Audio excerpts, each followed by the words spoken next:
ini Pak Umar akan memberikan workshop tentang budaya positif. Kok nggak itu ya? Ajuin aja Bu. Kepada Pak Umar nggak bisa untuk menjelaskan dengan sesuai waktu ya Pak ya. lagi Bu Jurian, nggak bisa. Wabarakatuh. Alhamdulillah wa syukurillah la haula wa la quwwata illa billah. Wassalatu wassalamu ala Rasulillah ma ba'du. Salam dan bahagia. Mungkin Bapak Ibu masih asing dengan salam dan bahagia. Ini adalah ungkapkan di Hajar Dewan Toro kepada taman siswa. Jadi ketika dia masuk ke kelas dia bilang salam dan bahagia. Kenapa salam? Salam dari bahasa Arab artinya keselamatan, bahagia adalah kesenangan. Jadi anak yang belajar itu jiwanya harus senang. Agama Islam itu agama yang dibawa oleh Nabi Muhammad SAW. Untuk apa? Untuk tujuan manusia selamat dan bahagia, baik hidup di dunia dan akhirat. Sama pendidikan pun seperti itu. Baik Bapak Ibu, sebelum kita mulai kita berdoa agar aktivitas kita ini dapat berkah dan lancar. Mari kita mulai dengan baca basmalah. Bismillahirrahmanirrahim. Bapak Ibu semua, yang pertama saya sangat terima kasih sudah hadir pada sesi desimasi budaya positif bersama saya. Mungkin untuk tak asing lagi karena saya memang tugas di sini. Biasanya saya menyampaikan ini secara tatap maya online. Ya, untuk kali ini kita tatap muka karena kebutuhan kombil kita juga untuk kinerja nanti dapat sertifikat insyaallah dari pengurus kombilnya. Baik Bapak Ibu, sebelum kita belajar kita SNG terlebih dahulu. Saya ingin mengajak Bapak Ibu punya koneksi, artinya hadir sepenuhnya di ruang pembelajaran ini. Jadi ketika kita belajar, murid pun begitu, hadir sepenuhnya di ruang kelas kita. Sama dengan kita hadir sepenuhnya sebagai guru di ruang kelas kita. Yang punya utang, yang punya masalah di luar, hilangin kalau dalam kelas. Seperti itu. Jadi murid kita tidak kita bawa dengan masalah kita. Terkadang kita karena punya masalah di luar, akhirnya murid kita omel-omel, kita marah-marahin. Dan mereka nggak tahu apa-apa. Mereka datang ke sekolah untuk belajar. Kita kalau udah dari sekolah ada 3 hal yang kita ingat. Yang pertama murid, kedua murid, ketiga murid. Jadi tiga-tiganya murid. Baik Bapak Ibu, mari kita mulai SNG dahulu agar lebih respect relax ya, dan refresh otak kita karena tadi sudah habis rapat dinas sebelumnya. Bapak Ibu, untuk kata kuncinya atau cluenya adalah donat. Berapa huruf? 5 D O N A T. Kata kuncinya donat. Buning. Buning siap Sri Ningsih. Donat. Donat. Ada berapa donatnya? 4, 5, 20. Makanya 20. Donat. Oke. Sri Ningsih. Sri, ada nggak kata donat? Nggak ada. Yati, ada A. 1. Ningsih. Ada I, enggak ada. Berarti donatnya berapa? 1. 1. Oke, bisa ikut. Bu Sri Ningsih, donat. Tapi otak kita ternyata donatnya 3 kali saya sebut kan? Iya. Oke, sekali lagi. Bu Aswati, ayo. Donat. Aswati, ayo.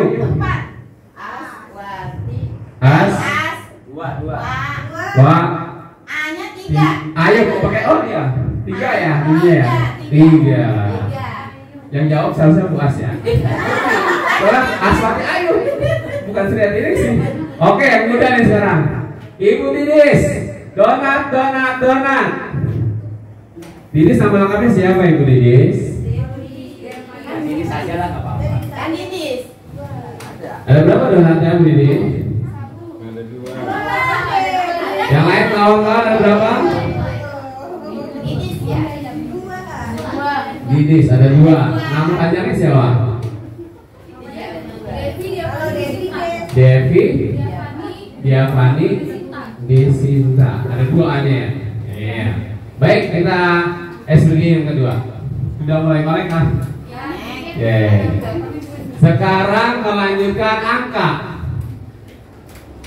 Tapi angka kelipatan 3 tidak boleh disebut.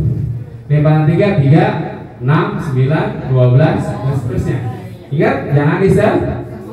Terakhir kalimat bilang Dor, sebut nama. Misal saya bilang ke Bu Winda nih misalnya 1, 2, 4 Winda Dor misalnya. Bu Winda Dor. Winda harus jawab. Setelah Bu Winda jawab, Winda langsung tunjuk temennya siapa yang mau didor. Oke? Ya. Belum connect? Oke. Kelipatan 3 tidak usah disebut. Kita mengurutkan angka dari teman yang menunjuk kita. Jelas ya? Instruksinya? Jelas. Siap. Saya mulai dari yang paling tua, Pak Harun. Pak Harun, silakan dari angka pertama ya. Nanti sebut yang lain. Dor ya. Misalnya Bu Novi Dor, paling bilang gitu ya. 3 angka aja ya. Urutan angkanya 3 aja. Lanjut angka pengulang lagi. Lanjut angka dong, lanjut angka dari Pak Harun. Saya langsung Dor lanjut angka lagi, jadi berurutan terus. Iya, lama-lama banyak angkanya. Iya. Ini udah mulai kolaborasi gitu. Udah mulai hidup nih. Ya siap ya. Siap Pak Harun yang terhormat, silakan. 1, 2, 4. Dornya ke apa? Dornya ke sana. Ulangi, kita ulangi. 1, 2, 3, silakan Pak Harun. 1, 2, 4 Dor. Ke Dede. Winda. Windanya ke Bu Winda. Tadi 1, 2, 4 ya Pak? Ya, 5, 7, 8. Dor. Bu Dede. Dede. Terakhir 8. 16. 14 kepatan 3. Auman nyebutinnya harus berapa kali? 3 kali, yang lain 3. Oke. Bu. Ya Bu Dede lanjut ya. Jadi nyanyi. Silakan Bu Dede. Satu kamu sebutin angka tadi, Bu Winda dulu jawab baru langsung ke Bu. Jangan Bu Winda dulu. Ya nggak apa saya deh, saya dapat 12, 16 kuning Dor. 17, 19, 20. Dor. Novi. Dor. 20 terakhir. 24. 24. Jadi ayo Wak, yang muda harus cepat langsung sama hidupnya. Iya.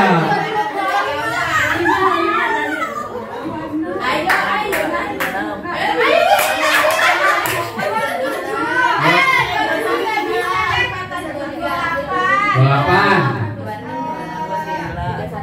31. 26. Lagi sama lagi. Tadi berapa tuh?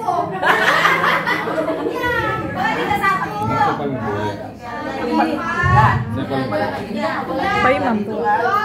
Pak Imam tuh. Namanya itu baru Don. Dulu. Yang sebutan aja Bu. Siapa? Ya. Biaya Don. Terakhir berapa Bu? 34. Terus? 36. 36. Kelipatan 3 Dor. Lawan 3. 36 bisa. Semuanya tanya berpikir dan berhitung. Luar biasa. Tepuk tangan buat kita semua. Tapi kan kelipatan. Terima kasih Bapak Ibu telah melakukan SBG kali ini. Baik Bapak Ibu, hari ini kita belajar destinasi budaya positif. Nah, budaya positif mungkin sering kita dengar, mungkin juga sering kita lakukan. Tapi pada anak didik kita, apakah mereka sudah melakukan budaya positif? Nah itu saya tanya buat kita. Sekarang saya mau bertanya sama ibu. Bebas ibu berpendapat tentang mafia budaya positif. Silakan yang mau di tangan saya kasih mic. Iya, Buning. Ini sangat aktif pesertanya nih, luar biasa. Terus hadiah ini. Budaya positif sebetulnya setiap hari sudah kita laksanakan, Pak Umar, sepertinya ya. Contoh, ketika kita berpamitan sama orang tua, memberi salam, cium tangan yang benar. Ketika sampai di sekolah pun begitu, memberi salam pada guru, kemudian cium tangan guru, ajarkan dengan benar, memberi salam, berdoa, kemudian berbagi, ya, berbagi dalam hal kebaikan dan sebagainya. Tepuk tangan buat begini. Sangat banyak sekali budaya positif yang sudah disebutkan oleh Bu Sriyati yang betul sekali. Ada lagi? Silakan. Ada banyak.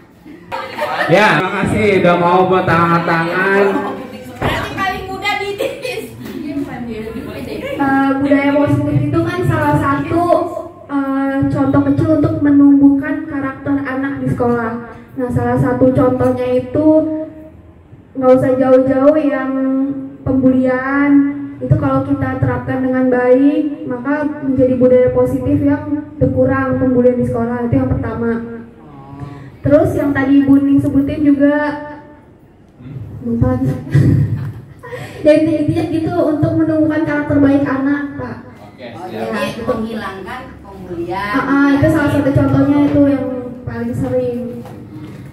Baik, terima kasih. Kita kasih aplaus buat Bu Didi. Luar biasa. Ada lagi? Oke, pesan terakhir. Kita dengarkan budaya positif menurut versi Bu Aswati Ayu. Silakan Bu. Ini direkam loh Bu. Donatnya ada 3. Budaya positif itu contohnya misalnya meminta maaf. Itu anak-anak sangat sulit ya kalau misalnya berbuat salah untuk meminta maaf. Yang kedua, kita harus menerapkan budaya positif bila lewat di depan orang yang lebih tua. Nah, sekarang tuh kayaknya udah nggak ada gitu yang membungkukkan badan. Kalau kita kan masih menerapkan seperti itu. Ini hanya penambahan aja ya. Jadi banyak sekali budaya positif yang kita terapkan untuk anak didik. Terutama meminta maaf tuh yang sulit sekali. Kalau salah, Kata aja itu. kayaknya harus kita yang mengarahkan untuk meminta maaf. Itu aja Pak Umar hanya menambahkan.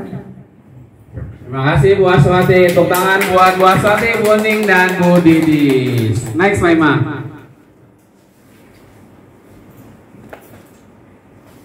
Ya, dari nomor 1 Pak Imam. Back lagi. Ya, materi kita kali ini yang pertama disiplin positif atau nilai kebajikan, teori motivasi, hukuman dan penghargaan dan restitusi. Next. Berikutnya kebutuhan dasar manusia, dunia yang berkualitas, dan 4 keyakinan kelas. Lanjut. Restitusi, ada 5 fungsi kontrol guru nanti. Dan yang terakhir 6 segitiga restitusi, cara penanganan anak-anak yang bermasalah atau kasus. Nanti kita akan coba membuka kasusnya. Next memang.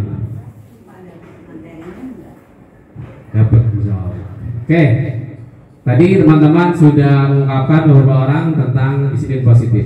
Makna disiplin belajar kontrol diri dengan menggali potensi kita agar tercapai tujuan mulia, yaitu sesuatu menjadi seorang yang kita inginkan berdasarkan nilai yang kita hargai. Betul sekali tadi sudah disebutkan teman-teman kita poin-poinnya. Nah ini adalah makna umumnya ya.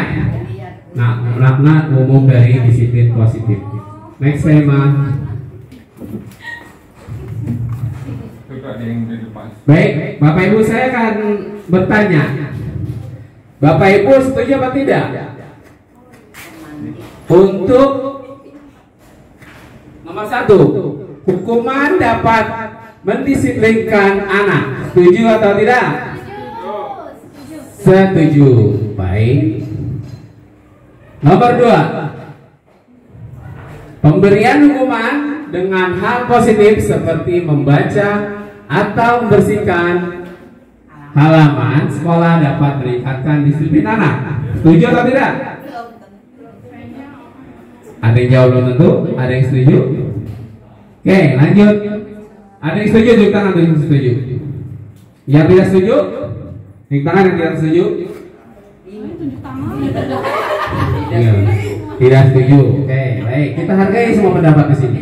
Ketiga, memberi penghargaan dapat meningkatkan motivasi belajar anak. Setuju atau tidak?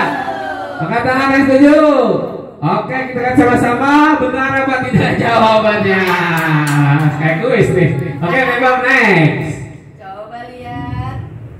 Disiplin positif di sekolah. Mari kita memaknai disiplin positif di sekolah dulu. Yang pertama adalah cara penerapan disiplin yang mengajarkan anak bertanggung jawab, menumbuh kesadaran dirinya berdasarkan nilai-nilai kebajikan atau nilai-nilai positif atau mulia. Terus dapat membuat murid memahami dan meyakini berdasarkan motivasi internal, artinya keinginan dari dirinya, bukan penghargaan. Berarti tadi salah dong. Ya, yang dapat penghargaan. Ya kan? Iya.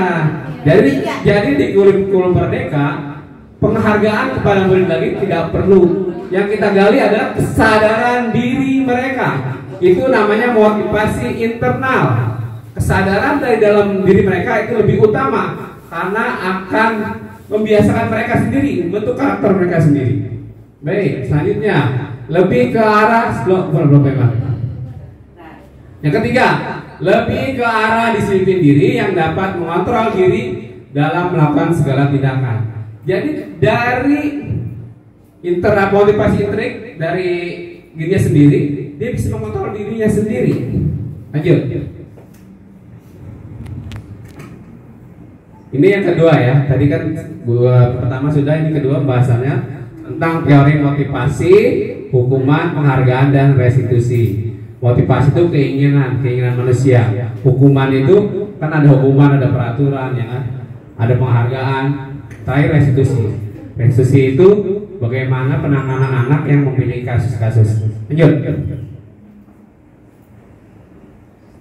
Motivasi perilaku manusia. Yang pertama, untuk menghargai, untuk menghindari ketidaknyamanan atau hukuman.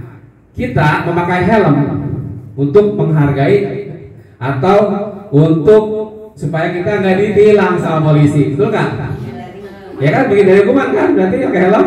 Nah, apalagi ada razia, di-share tuh di grup, awas jangan jalan regensi, ada razia. Nah, itu untuk menghindari hukuman. Yang pertama, itu perilaku manusia motivasinya. Yang kedua, untuk mendapatkan imbalan atau penghargaan dari orang lain, benar nggak? Bapak Ibu rajin bekerja untuk mendapat apa? Gaji, tunjangan dan lain-lain. Yang ketiga, untuk menjadi orang yang mereka inginkan dan menghargai diri sendiri dengan nilai-nilai yang mereka percaya. Ini poin 3. Dari poin 1, 2, dan 3, mana yang lebih bagus menurut Bapak Ibu? Silakan berkomentar. 3 alasannya Pak Enda, silakan.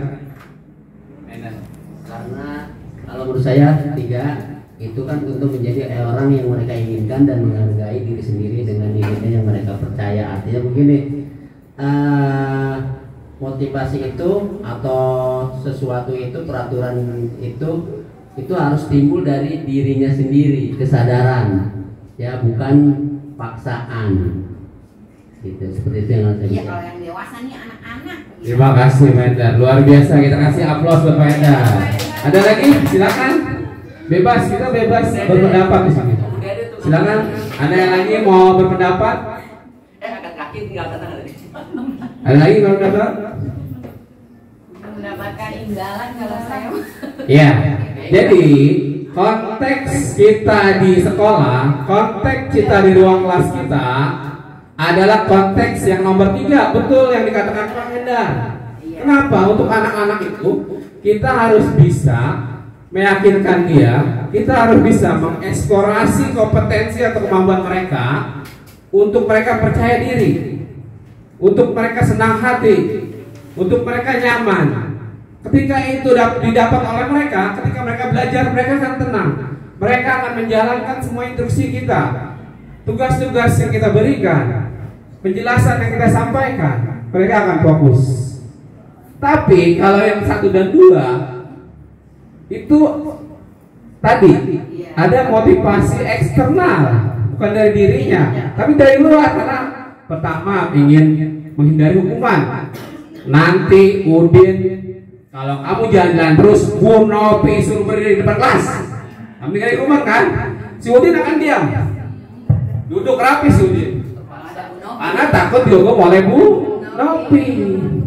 Yang kedua, untuk mendapatkan penghargaan atau imbalan reward, ada si Laila di kelas Bu Dede Pelajaran Agama mengumumkan, hari ini ibu akan kasih hadiah coklat bagi anak yang hafal surat Al-Asr. Misalnya, ya, langsung tuh si Laila ditang, saya apal Bu, maju ke depan dengan PD-nya tidak tahu, dia baca Bismillah dan seterusnya.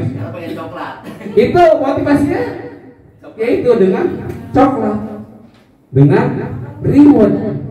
Biasanya itu dilakukan oleh guru TK, ya. Tapi di Guru Merdeka itu ditinggalkan.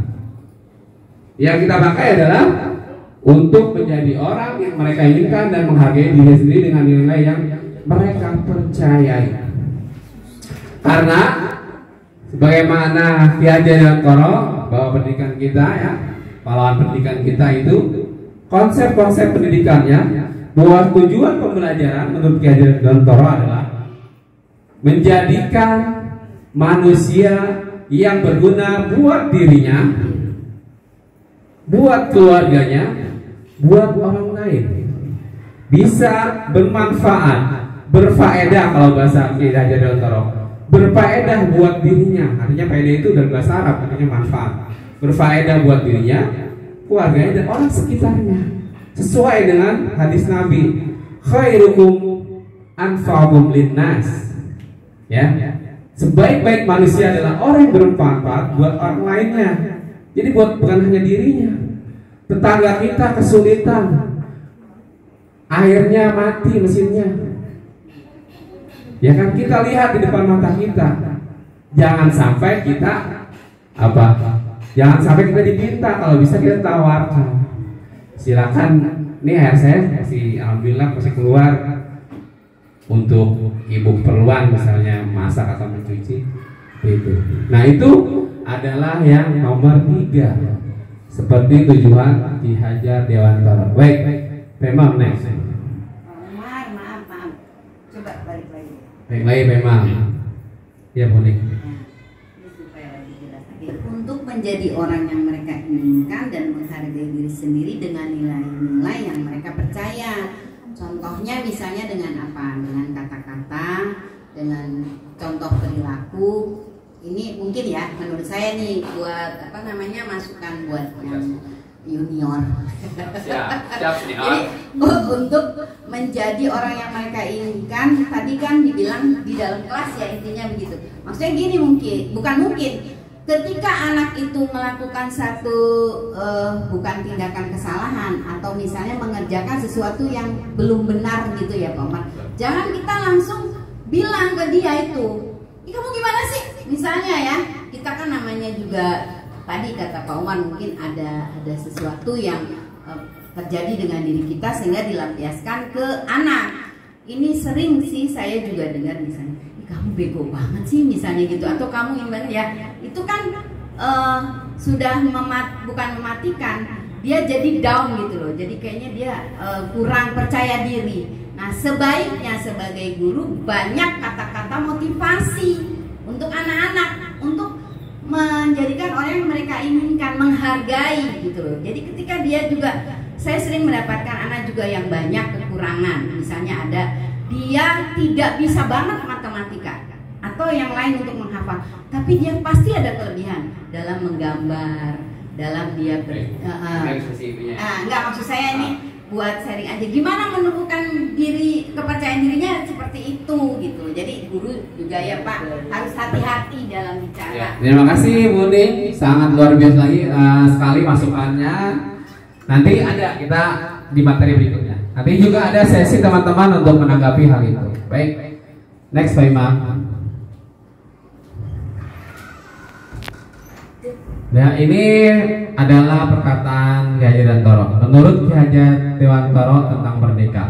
Merdeka itu artinya tidak hanya terlepas dari perintah, akan tetapi juga cakap buat memerintah diri sendiri. Jadi ketika anak kita perintah, ketika anak kita kontrol di ruang kelas, mereka akan taat, tapi taat dengan kontrolan kita, taat dengan pantauan kita. Lama-kelamaan dia akan bosan dan bete. Akhirnya ketika kita ke toilet, ketika kita ke ruang guru, pasti mereka rame. Betul tidak? Iya, karena dikontrol oleh gurunya. Guru merasa orang dewasa, merasa mampu mengontrol siswanya. Padahal tidak seperti itu. Dalam kurikulum Merdeka kita diajarkan untuk menggali kesadaran murid.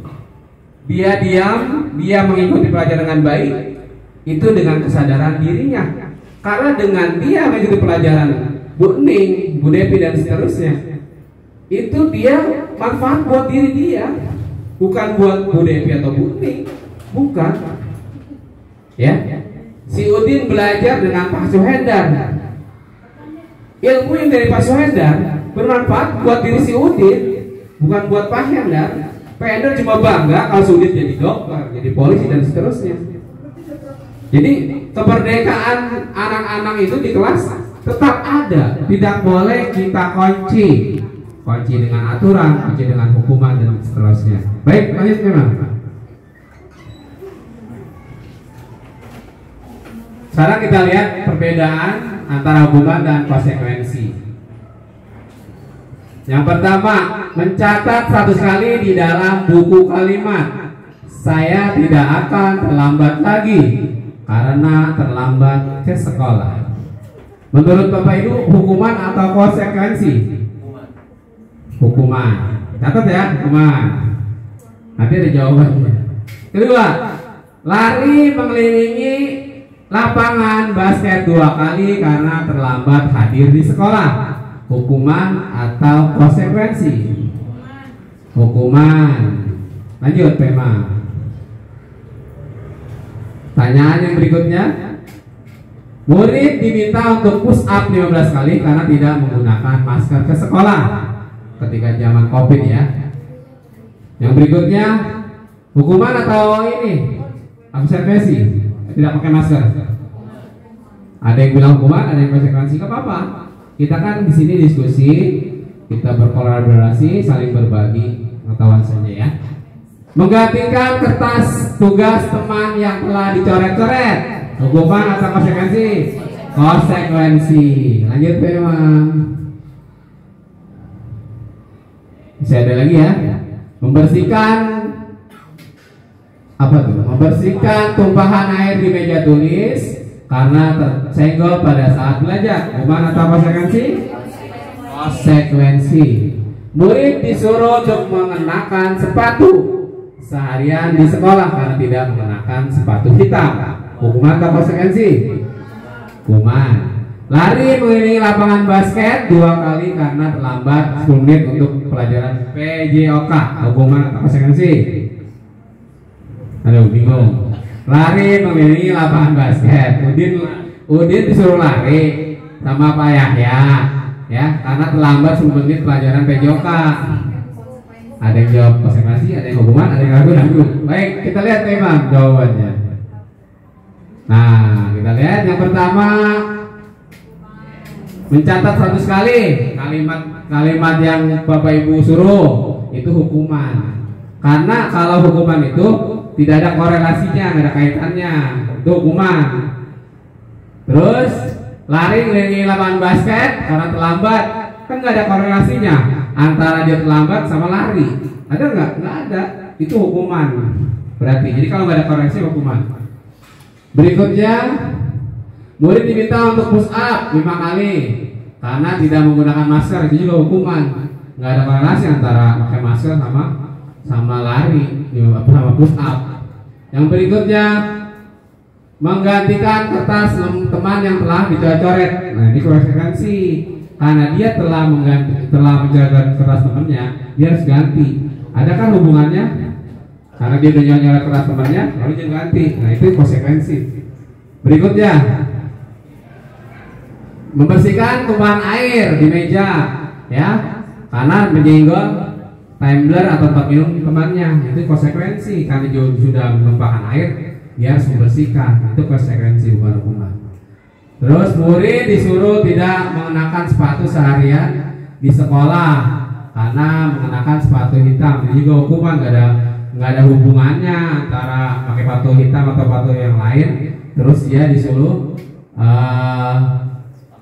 disuruh dia tidak mengenakan sepatu hitam, itu hukuman. Yang terakhir, lari mengelilingi lapangan basket 2 kali karena terlambat 10 menit pelajaran PJOK. Ini konsekuensi hukuman. Konsekuensi karena pelajaran nyambung kan, antara lari dengan pelajaran olahraga nyambung. Ada konsekuensi. Nah ini bisa terjebak tuh kadang kita di sini di yang terakhir. Oke, baik. Terima kasih. Memang lanjut. Yang berikutnya tentang 5 kebutuhan dasar manusia. Yang pertama survival, yang tengah tuh bertahan hidup.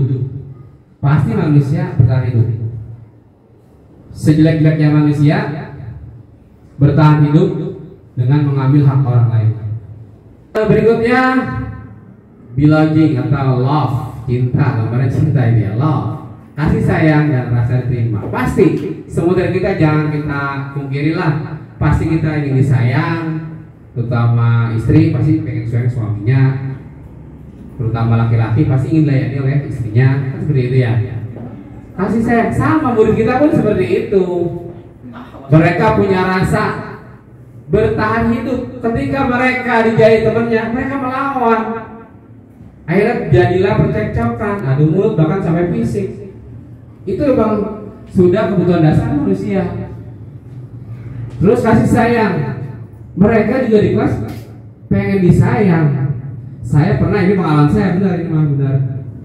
Jadi ada 2 anak yang pusing, perempuan, ada 2 ini dulu saya kelas 5. Saya nggak tahu kalau yang si A dia sedang pusing, kalau si B kan memang laporan dia pusing. Saya pegang keningnya, bener hangat kan. Saya telepon orang tuanya, kan saya tawarkan dulu, gimana kamu mau pulang atau mau terus? Mau pulang aja, nggak kuat. Setelah itu pulang, kemudian si A yang saya tidak pegang atau saya tidak perhatikan karena saya nggak tahu kan, akhirnya dia menangis. Saya nggak tahu kenapa dia menangis. Saya tanya, kamu kenapa menangis? Dia nggak mau jawab, godek-godek aja. Godek-godek. Ternyata dia juga pusing. Menurut curhatan teman sebangkunya, ternyata dia pusing. Dia merasa tidak pernah diperhatikan oleh saya. Dia merasa saya tebang pilih, saya pilih kasih, padahal saya nggak tahu karena dia tidak ada yang laporan, gitu kan? Nah itu membuktikan bahwa kasih sayang murid itu, rasa kasih sayang murid di kelas itu ada. Ketika kita ucapan kita nilainya buruk-buruk, jelek-jelek, ya pasti mereka juga nggak semangat untuk belajar. Bahkan mereka bete, rasa 1 jam bisa rasa kapan sih istirahat, kapan sih pulang, pasti mereka seperti itu. Kita mengalami itu semua, kita pungkuri. Kita di sini kan mencoba memahami kurikulum Merdeka dan kita menerapkan di ruang kelas kita masing-masing. Minimal kita tergerak loh. Ini kan program nasional, program pemerintah, dan kita ada di institusi formal yang memang sudah menjadi profesi kita. Paling nggak kita tergerak lah. Manfaatnya apa? Banyak. Manfaatnya buat diri kita, buat murid kita, buat minimalisir, mengurangi masalah murid kita. Kan seperti itu ya. Karena itu profesi kita. Yang berikutnya power, penguasaan atau kekuatan. Setiap manusia masih merasa punya kekuatan. Gitu aja, gue juga bisa. Ya kan? Si Umar sok-sokan jadi guru penggerak, jadi fasilitator. Apa sih untungnya? Pasti ada sebenarnya itu. Gak apa-apa itu, gak masalah. Yang penting jadi depan saya. Kalau depan saya bisa argumen. Saya orangnya senang argumen. Bukan saya berarti protes, enggak. Saya cuma mengargumen, meluruskan. Gitu. Tapi kan kadang-kadang manusia tidak mau diluruskan, tidak mau dikomplain seperti itu ya. Padahal komplainan itu, kata-kata meluruskan itu adalah masukan buat diri kita. Karena semua manusia pasti punya kesalahan. Saya pun pasti punya kesalahan banyak teman saya. Tapi paling tidak kita bisa berjalan atau di rel yang benar, di rel yang sesuai. Yang berikutnya kesenangan, fun, kesenangan. Manusia ingin kesenangan. Kayak kita nih healing lah, ayo healing. Jadi memang tanggal berapa tuh? Nanti habis SAS, Sumatin akhir semester. Ya jadi kita healing, kita pengen kesenangan. Kita nggak mau aja apa kesalahan mulu ngajar ya kan, mumpung liburan ke jalan-jalan. Itu sebuah kesenangan. Sama siswa kita juga di ruang kelas punya rasa kesenangan. Makanya ketika kita lengah, mereka ngobrol, mereka bercanda. Itu kesenangan buat mereka. Karena memang masa-masa mereka itu bermain, masih ada sisi bermainnya. Yang terakhir, freedom, kebebasan atau kemerdekaan. Kita nggak mau dong dikte, apalagi diktenya dengan yang nggak benar. Kita nggak mau selalu dikontrol, ya kan? Dikontrol sama orang lain. Sama siswa juga nggak mau dikontrol sama guru terus, nggak mau disuruh ikut aturan terus. Kamu harus tertib di kelas. Kalau nggak tertib, nanti yang nggak tertib Pak Guru, Bu Guru suruh mencatat 100 kali. Kamu nggak boleh keluar masuk terus. Kalau keluar masuk terus, kamu Bapak suruh berdiri di depan pintu. Nah itu mereka menjadi tidak merdeka karena telah dihukum oleh gurunya. Kebebasan sama dengan kita ingin kebebasan kan. Kita nggak mau diatur-atur, kita nggak mau didikte. Kita ingin jadi diri kita sendiri, tapi jadi diri kita sendiri yang baik buat diri kita, baik buat orang lain. Seperti ajaran Rasulullah SAW. Khairukum anfa'uhum linnas. Sebaik manusia adalah bermanfaat untuk orang lain. Baik, lanjut tema. Baik, kita sekarang bahas tentang keyakinan kelas. Mengapa tidak peraturan saja? Mengapa harus keyakinan kelas? Silakan Bapak Ibu komentar. Saya ingin komentar Bapak Ibu semua. Silakan. Kenapa bukan peraturan tapi keyakinan? Silakan. Yang mau komentar angkat tangan, saya kasih mic. Harus kalah ibu-ibu mah. Ini mah kalau kata saya sendiri ya, tahu udah salah apa bener ya. Mengapa tidak peraturan saja? Kalau peraturan itu kayaknya guru gitu, guru yang mengatur anak gitu, mengatur murid. Ya. Tapi kalau keyakinan, anak itu tumbuh percaya diri. Misalnya, oh aku pengen ini gitu. Dia tuh mempunyai percaya diri, pede gitu. Itu sih menurut saya. Makasih Bu Dede, guru PAI yang luar biasa. Ya, Pak Ender silakan nambahkan. Dia diambil Dede. Ada sampai dikit. Kalau peraturan itu keluarnya dari eksternal, jadi orang lain. Tapi kalau keyakinan timbul dari kesadaran diri sendiri. Nah, gitu aja.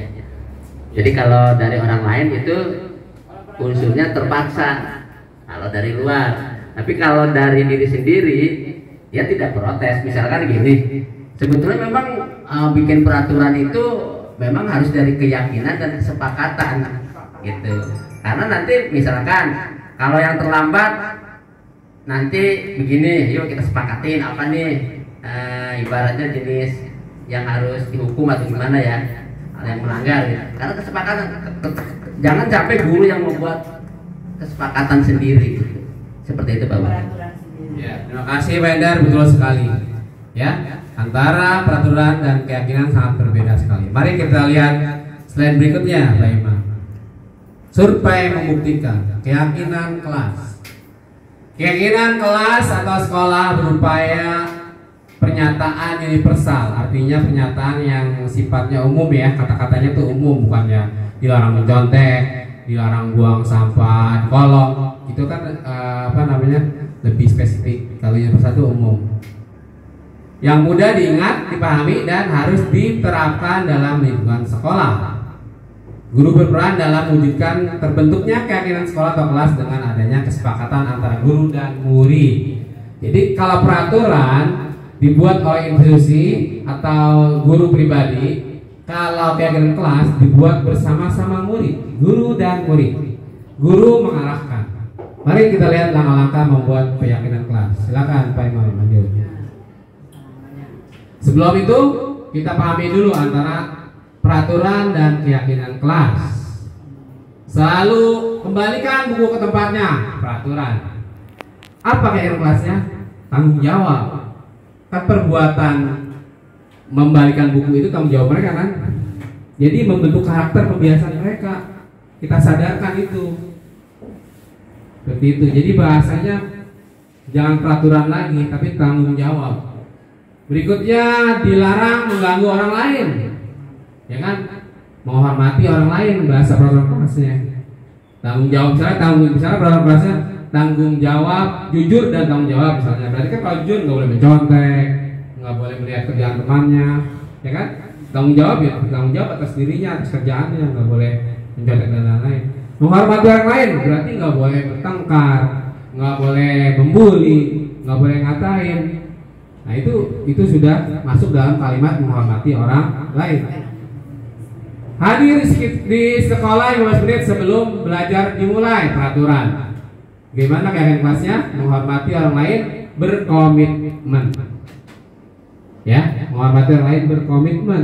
Jadi kita gali kesadaran murid kita untuk berkomitmen tentang keyakinan kelas yang mereka sudah buat. Berikutnya, dilarang melakukan kekerasan. Pokoknya kalau peraturan dilarang ini, dilarang itu peraturan. Tapi kalau keyakinan kelas keselamatan, menghormati orang lain, ya. Selamatan, menghormati orang lain. Dirinya selamat, orang lain juga selamat. Kalau mereka bercanda akhirnya berantem, akhirnya kan dua-duanya nggak selamat tuh, ada kasus akhirnya. Berikutnya, dilarang menggunakan narkoba. Kayak kelasnya kesehatan. Mereka sadar, oh kalau menggunakan narkoba itu kesehatan. Mungkin ini untuk yang kelas SMA ya. Kalau SD mah mungkin nggak pakai ke situ kan. Kesehatan mereka sadar. Mungkin kalau SD tentang kebersihan ya. Selanjutnya, bergantian atau menunggu giliran. Itu kan aturan tuh, ngantri. Menghormati orang lain, bersabar. Ya. Kita tanamkan kepada anak di kelas kita untuk bersabar, menghormati orang lain, bersabar. Misalnya mereka kita suruh maju kan ke depan atau untuk nilai, ya sesuai dengan urutannya atau sesuai dengan yang selesai duluan, silakan nggak apa-apa. Yang penting mereka belajar membentuk karakter bersabar atau antri kalau peraturan.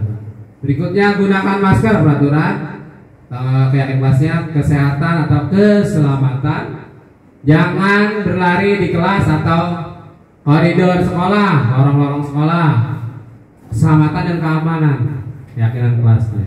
Baik, next memang. Proses pembuatan keyakinan kelasnya. Yang pertama, ini gambar pertama yang atas. Mereka saya beri kertas warna-warni untuk mengasih ide atau menuliskan kalimat keyakinan kelas yang mereka mau buat. Bebas, mereka tulis apa aja bebas. Yang penting kalimatnya jangan terlalu panjang, jangan kayak ngarang ya. Terus yang kedua, langkah yang kedua, ditempelin ke kertasnya. Ini namanya kertas voice note. Ada di fotokopi banyak, murah. Ini tinggal nggak pakai dilem lagi, harus ditempelin, tempel. Ya tempelin. Kalau mereka yang sudah membuat keyakinan kelasnya silakan tempelkan.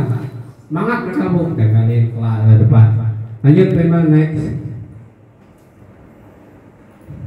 Nah, setelah sudah kita sepakati, tadi kan yang di sampingnya ada gambar kesepakatan kan? Itu udah kita sepakati tuh, udah kita ramu, udah kita rangkum dari beberapa anak tadi tuh.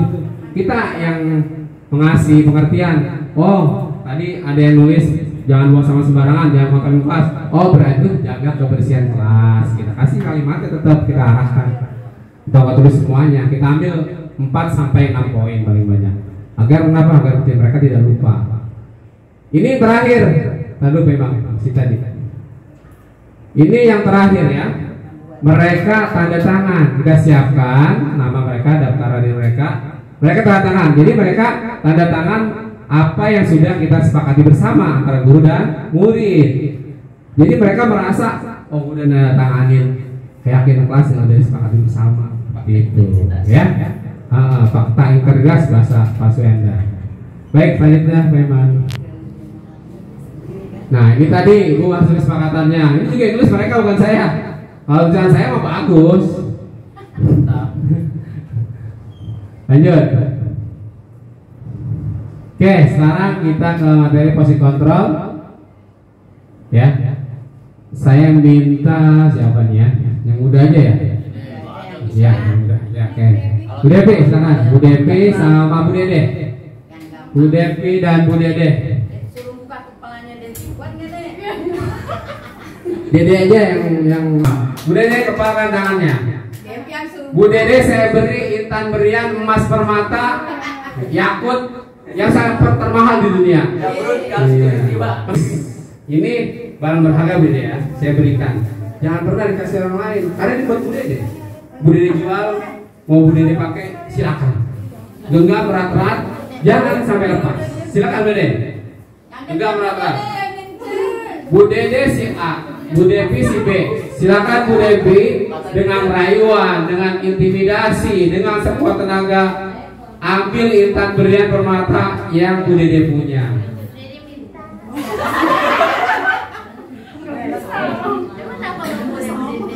Enak aja. Bagi 2. Pecahin Bu Dede. Coba berusaha Bu Devi untuk melepaskan tangan Bu Dede. Bu Dede silakan pegang. Silakan Bu Dede coba. Coba Bu Devi ambil genggamannya, ambil dilepasin genggaman coba. Apa aja boleh minta ya. Kita genggam yang lain. Buka. Boleh Dede. Buka. Kepal yang kenceng deh. Iya udah kenceng. Ya, terima kasih Bu Dede dan Bu Devi. Oke. Seperti kita di ruang kelas kita. Saya kan orang dewasa, guru senior lagi, ya kan? Yang saya hadapi anak SD. Pasti merasa kontrol penuh ada di tangan kita sebagai guru. Kita duduk manis di singgasana kita, di bangku kita. Ayo, silakan buka LKS halaman 20 sampai halaman 25. Kerjakan. Posisi kontrol kita dan perintah kita. Tapi dalam kurikulum Merdeka itu mulai dihilangkan karena menurut Ki Haji Dewantoro, karena konsep guru merdeka diambil dari pengajaran Ki Haji Dewantoro di Taman Siswa ya.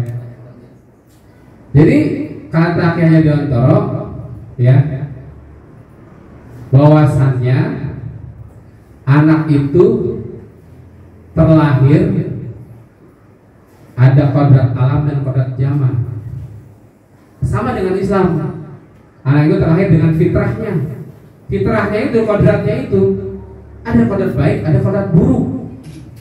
Guru, kita sebagai guru adalah menebalkan.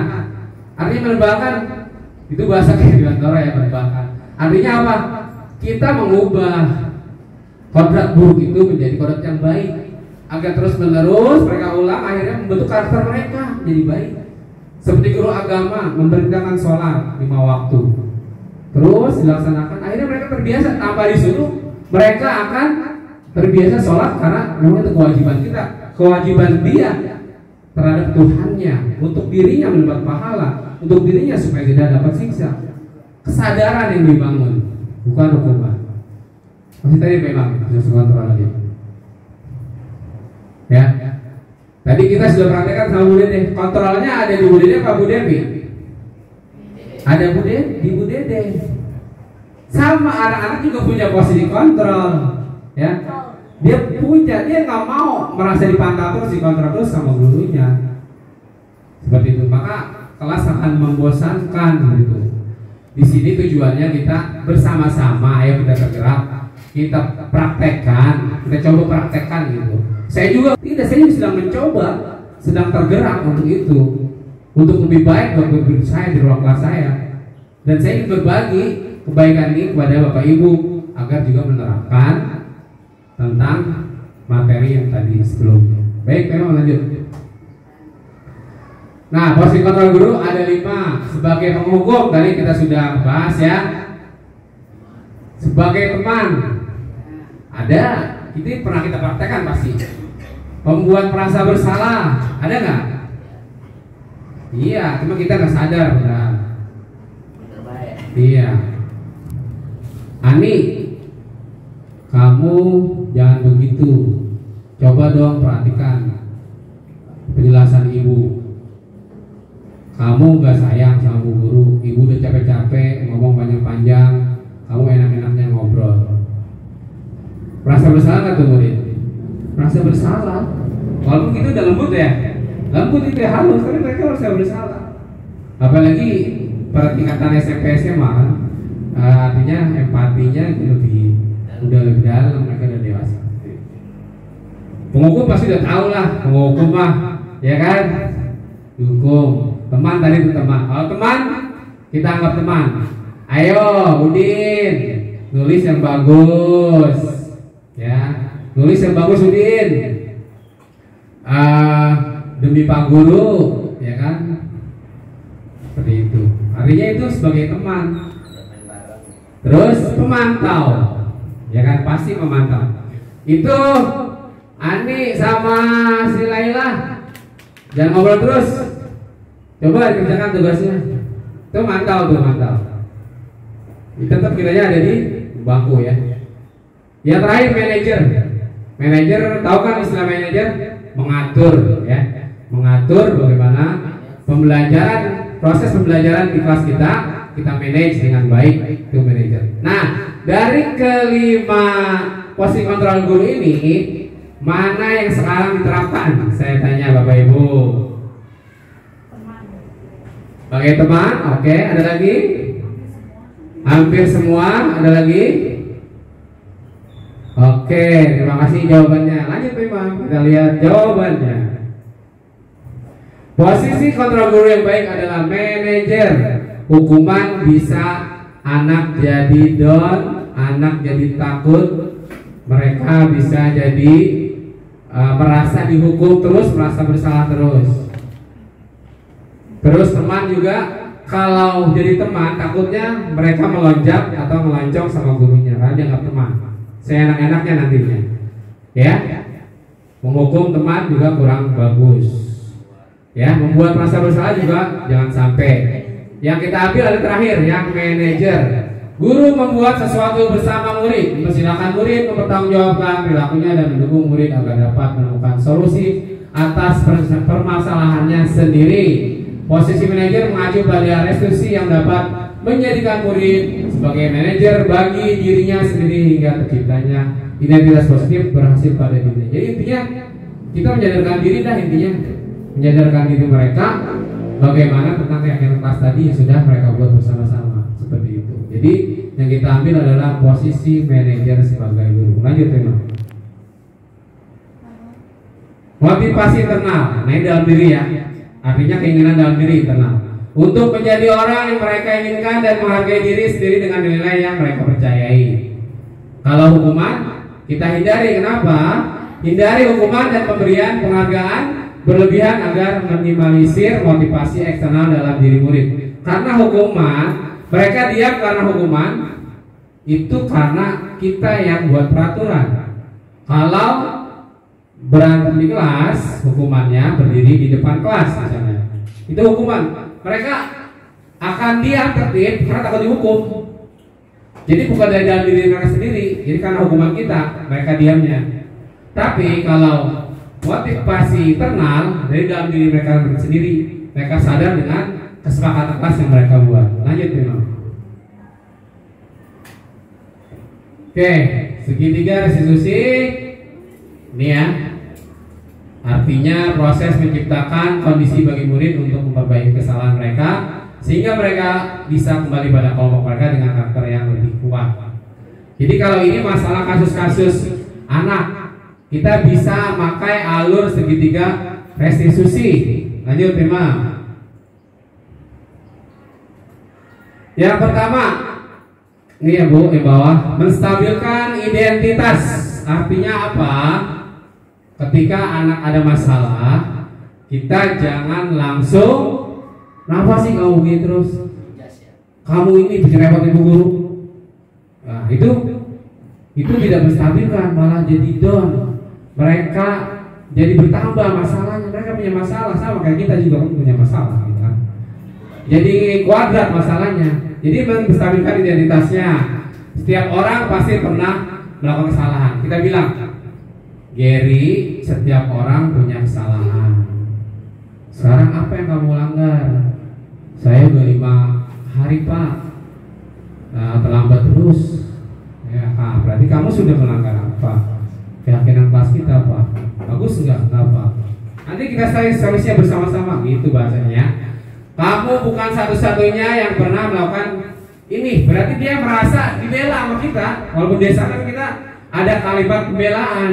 Jadi membangkitkan perasaan dia agar dia nanti mau ngaku kesalahannya, menyadarinya, akhirnya dia ingat terus Bu, bermakna apa yang kita, dialog kita bermakna sama dia, sehingga dia ingat terus dan dia akan berubah terus, akan berubah selamanya gitu, bukan pada hari itu aja.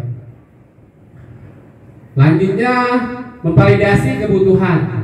Kebutuhan itu artinya sebenarnya yang kamu mau seperti apa gitu kan. Terus kalau kamu salah gini, solusinya kamu inginnya bagaimana? Pertanyakan, biar pendapat dia dulu bagaimana gitu. Nanti kalau kurang pas pendapat dia, baru kita yang ucapin sebaiknya kamu begini gitu. Yang ketiga, menyatakan keyakinan. Artinya tadi kelas yang kita sudah sepakati, kita ingatkan lagi ke dia, kamu sudah paham tentang keyakinan kita? Paham Pak. Keyakinan kelas apa yang kamu sudah tidak sesuai? Boleh dilanggar, boleh sesuai, tapi bahasa yang halus sesuai. Boleh bahasa yang halusnya itu sesuai. Keyakinan kelas apa yang tidak sesuai dengan kelas kita yang kamu sudah lakukan? Saya terlambat sekolah Pak. Nah, gitu kan. Terus solusinya bagaimana? Gitu kan. Ya saya agak terlambat, saya bangun pagi Pak. Emangnya kamu selama ini bangunnya jam berapa? Saya main HP Pak, malam-malam. Jadi jangan. Saya jadi berjanji pada dirinya kan, saya akan tidur di awal dan akan lebih pagi. Intinya seperti itu. Kamu ingin menjadi orang yang seperti apa? Itu kita tanya seperti itu ya. Untuk menanyakan keyakinan, nilai-nilai apa yang telah kita sepakati tadi, masalah keyakinan kelasnya kita ulang lagi. Kalau untuk validasi, kamu tahu punya alasan mengapa kamu melakukan ini. Adakah cara yang lebih efektif untuk mendapatkan apa yang kamu butuhkan? Biar dia yang mencari solusi sendiri. Kita kan guru hanya menuntun. Kalau yang jarak tergolong bahasanya menuntun. Guru itu menuntun muridnya dari laku yang buruk menjadi laku yang baik. Karena sekolah itu adalah institusi formal, lembaga formal dan lembaga moral. Ya. Agar cakap kehidupannya baik buat dirinya maupun keluarga dan orang lain. Lanjut teman. Nah, ini saya ada foto ini ya. Videonya ada sih videonya. Cuma kalau diputar agak panjang juga lumayan. Saya coba praktekkan. Tapi ini mereka si Gary ini memang benar, dia terlambat, sering terlambat, benar rumahnya dekat di sini rumahnya di Barata. Jadi saya udah mulai pelajaran, udah jelaskan materi, dia baru datang seperti itu terus. Ini saya panggil, jadi manggilnya Bu jangan di depan teman-temannya, dia juga akan malu, nggak akan terbuka. Ya, pokoknya di ruangan yang jauh dari temannya lah intinya, nggak kelihatan temannya. Boleh di kantor, boleh di ruang TO gitu ya. Ya Gary terlambat sudah 5 kali, lalu Pak Udin menyuruhnya ke kantor untuk membicarakan masalah keterlambatannya. Ya, iya Pak Udin. Lanjut. Nah, sekarang ada kasus nih Bu. Pak Udin mendapat laporan dari Bu Dede, guru PAI Pendidikan Agama Islam. Setiap hari Kamis, Rani tak pernah ikut pelajaran PAI. Rani selalu minta izin tak ikut perayaan PAI dengan alasan latihan upacara. Pada awalnya Bu Dede mengizinkan, namun hal ini terjadi 3 kali berturut-turut. Akhirnya Bu Dede minta bantuan Pak Udin selaku wali kelasnya untuk menanyakan permasalahan yang dialami Rani. Jangan lupa memang. Nah, ada beberapa pertanyaan Bapak Ibu nanti bisa jawab ya. Langsung aja jawab ya kita kan belajar bareng-bareng ya. Lanjut memang next. Tadi kasusnya udah kebacakan ya. Guru agama, terus ada anak yang gak masuk 3 kali karena alasan latihan upacara. Ya itu inti poinnya, kata kuncinya. Ada 3 pertanyaan. Dari kasus ini posisi kontrol apa yang dilakukan Bu Dede? Bagaimana Pak Udin menangani Rani dengan langkah-langkah segitiga restitusi? Jelaskan. 3. Kira-kira nilai kebajikan atau sekolah atau kelas apa yang dituju dalam kasus tersebut? Jelaskan. Nah, untuk pertanyaan nomor 1 silakan. Siapa yang mau menjawab? Tadi tidak kita sudah bahas posisi kontrol. 5 posisi kontrol guru: penghukum, pemantau, manajer, merasa bersalah.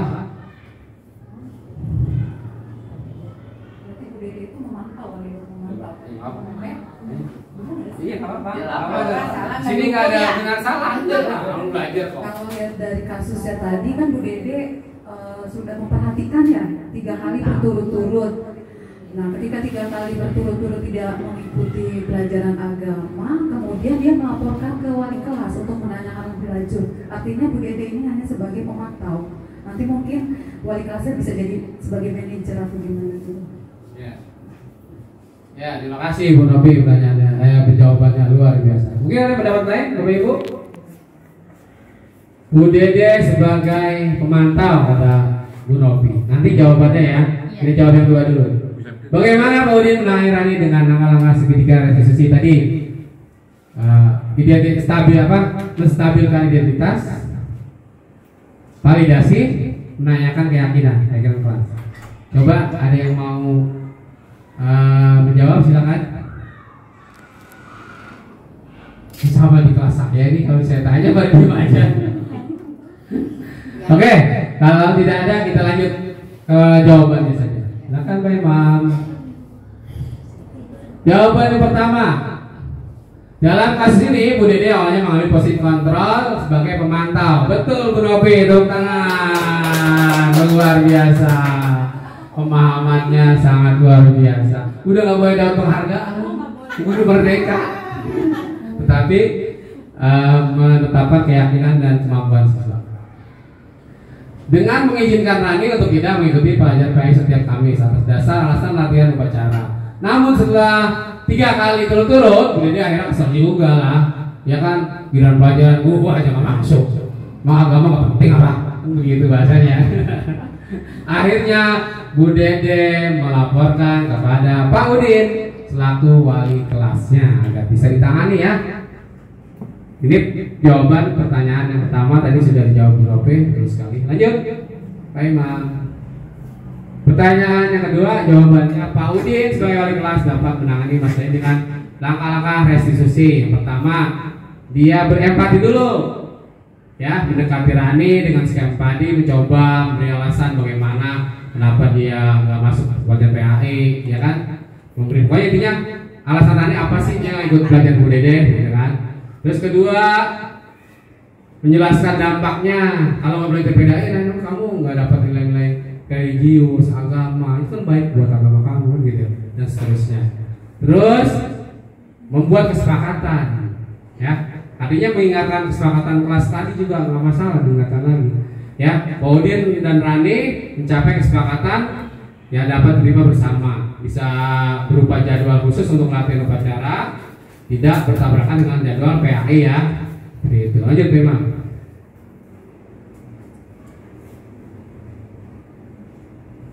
Ini yang ketiga, nilai-nilai kebajikan atau keyakinan kelas yang dituju dalam kasus di atas tadi. Yang pertama keadilan. Ya, keadilan Pak Udin itu memastikan bahwa semua siswa memiliki kesempatan yang sama untuk mengakses pendidikan. Kan latihan upacara juga bagus juga buat pendidikan dia. Artinya keadilan, ada rasa keadilan. Begitu halnya penting juga untuk pelajaran agama Islam ya, tanpa pengecualian. Yang kedua, nilai mandiri dan tanggung jawab. Jadi Pak Udin memberikan nilai mandiri dan tanggung jawab kepada menyadarkan si Rani untuk menerima mandiri dan tanggung jawab ya. Dia memastikan siswa terlibat dalam pembelajaran dan memanfaatkan pelajaran yang sederhana untuk pembuatan dan perkembangan mereka. Yang ketiga, kerjasama. Jadi Pak Udin sama Rani mengajak kerjasama mengatasi masalahnya atau mencarikan solusinya, yaitu mengajarkan si Rani atau siswa untuk berkomunikasi baik dan mencari solusi yang saling menguntungkan. Akhirnya kan dia tadi di solusinya itu jadwalnya bisa diatur ya, agar tidak bentrok dengan pelajaran PAI atau agama seperti itu. Ini segitiga hasilnya seperti ini ya. Iya, langkahnya. Lanjut ya Bang. Oke, kita sudah di akhir pelajaran kita. Sekarang kita refleksikan aktivitas belajar kita hari ini. Refleksi itu ada ungkapan senang, terus ada pemahaman apa yang kita dapat, terus mungkin yang baru kita temukan apa sih tadi di materi tadi yang kita hal baru yang kita temukan apa gitu. Itu 3 poin itu intinya untuk refleksi. Untuk refleksi silakan yang mau tulis tangan sebelum kita akhiri dengan doa. Bu Irma, Ayo untuk refleksinya. Perasaan belajar hari ini. Ini juga harus diterapkan Bu setiap kali pembelajaran setelah belajar di kelas kita. Ini pertanyaannya, hal baru apa yang saya dapatkan?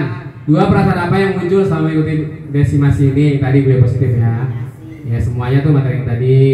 Ketiga, apa yang perlu ditingkatkan dalam kegiatan desain gue positif ini? Gitu.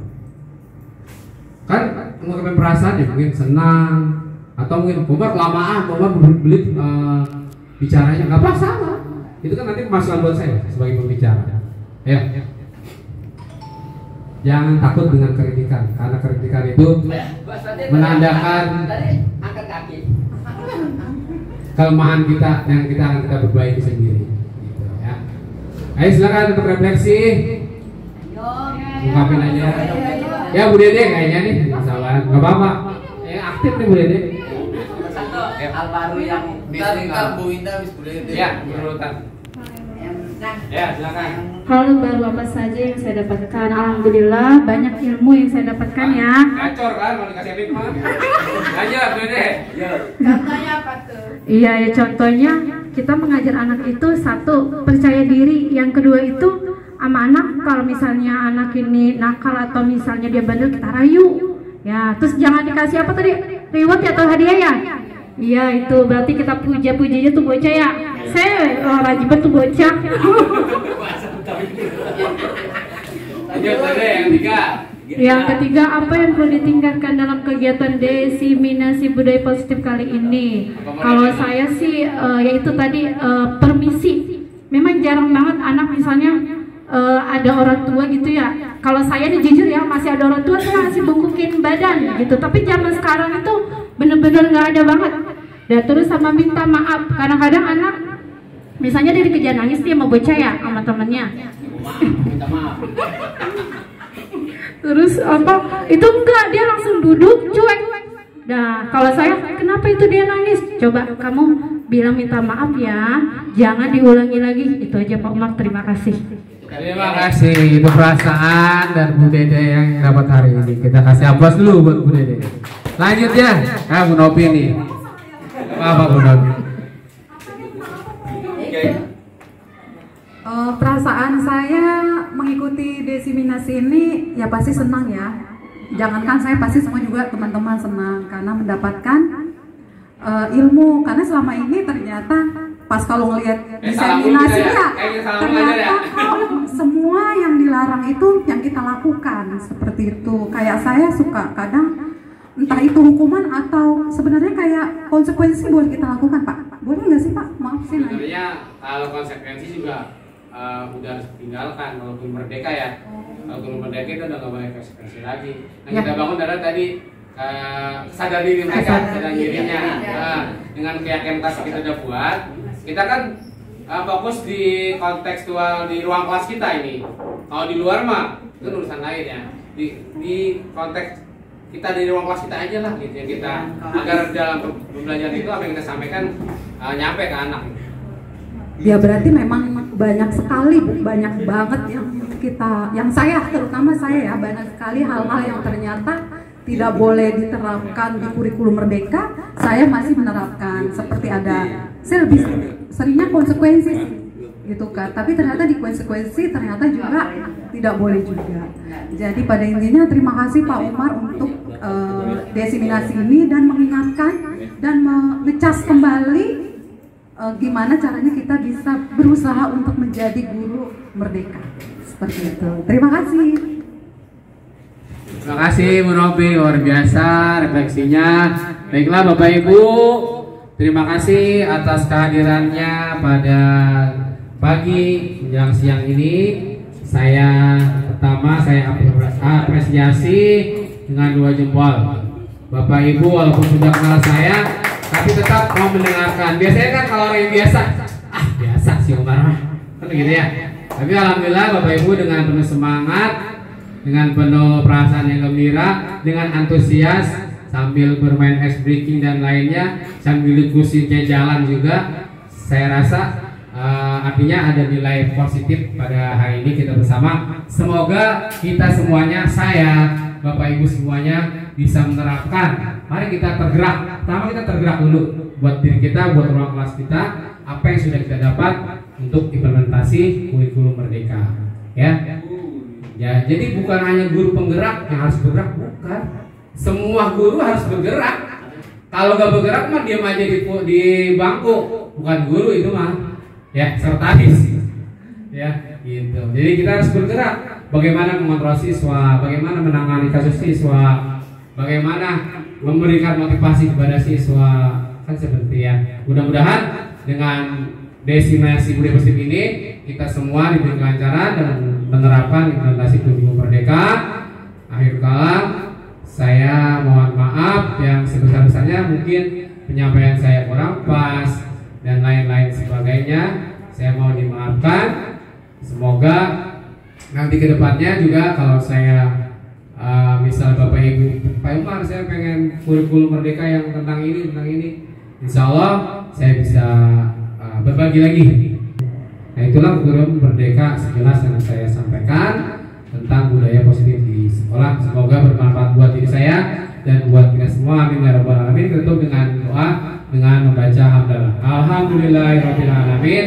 Mari kita terus bergerak dan menggerakkan. Wassalamualaikum warahmatullahi wabarakatuh. Alhamdulillah, terima kasih. Aplaus dulu dong untuk Pak Umar. Terima kasih kepada Pak Umar yang telah memberikan berbagai macam ilmu. Ternyata selama ini kita masih seperti dulu ya, cara mengajarnya, cara kesepakatan dan sebagainya. Dengan adanya seperti ini, alhamdulillah bisa terlaksana dengan baik dan mudah-mudahan bisa dipakai nanti di kelas masing-masing. Waalaikumsalam warahmatullahi wabarakatuh. Apa kabar semuanya? Baik. Sehat semuanya? Alhamdulillah. Terima kasih telah hadir di ruang kelas 5C dengan penuh semangat dan penuh antusias untuk belajar. Baik, murid-murid Pak Guru yang Pak Guru sangat cintai dan banggakan. Hari ini kita coba membuat keyakinan kelas. Untuk apa sih keyakinan kelas itu?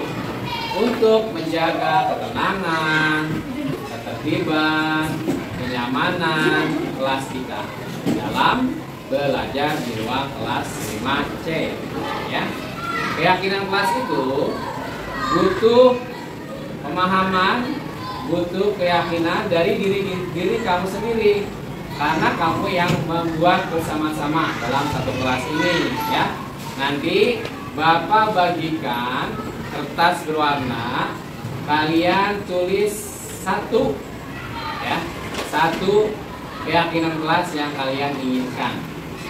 Misalkan kelas yang bersih misalnya, terus saling menghormati misalnya ya, satu aja.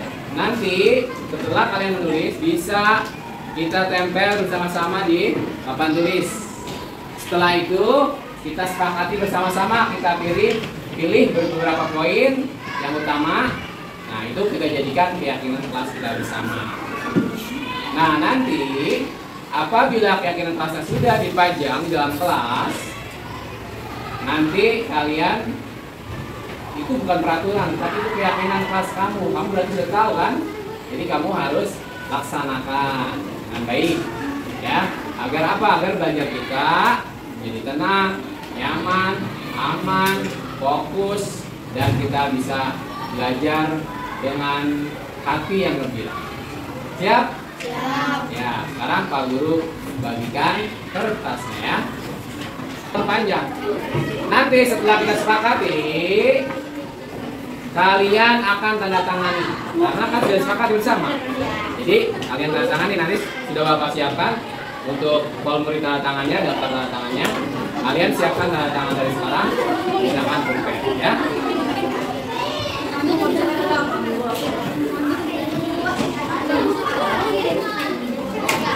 Cut dulu.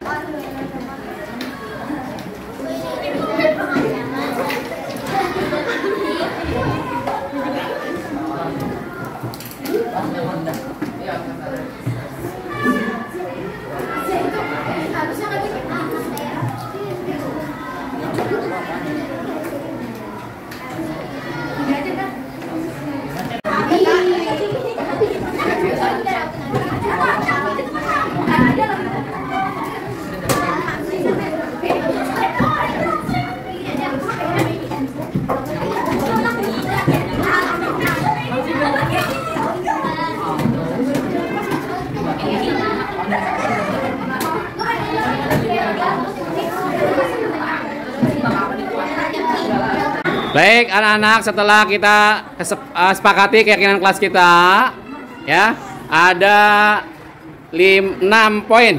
Ada 6 poin kesepakatan atau keyakinan kelas kita. Mari kita baca bersama-sama.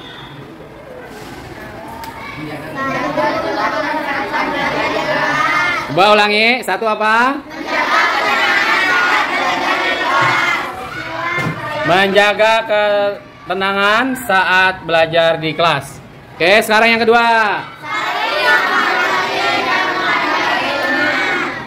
Yang kedua, saling menghormati dan menghargai teman. Bagus. Yang ketiga. Yang ketiga, masuk kelas tepat waktu atau disiplin.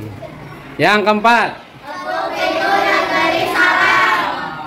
Yang keempat, ketuk pintu dan beri salam ya jika masuk kelas. Oke. Nomor 5, yang kelima. Bersikap jujur dan bertanggung jawab. Yang keenam, terakhir.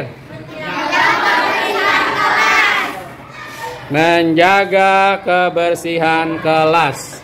Baik.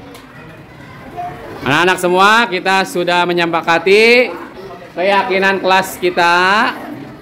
Kalian harus menjiwai, memahami, mengerti, dan paham tentang keyakinan kelas yang kita buat bersama. Karena setelah ini kalian akan tanda tangan tentang kesepakatan keyakinan kelas yang kita sudah buat.